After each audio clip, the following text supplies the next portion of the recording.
Morning guys, biyahe na naman ulit tayo ngayon. Morning, APIP lang naman.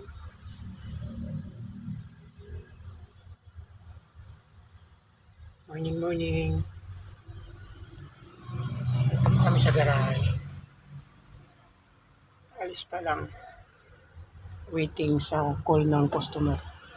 Ayan ang isang truck na kasama. Pagkakargahan ko ang generator. Ayan naman yung forklift ko nasa likod. Ayan.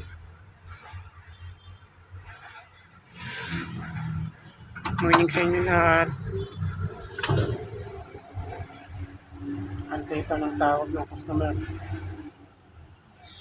Sa mga palaman ng panahon. Ulim. Sana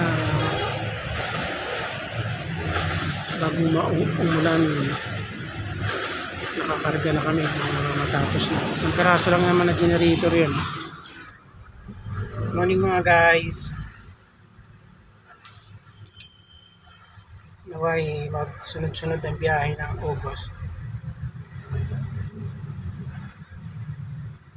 See you.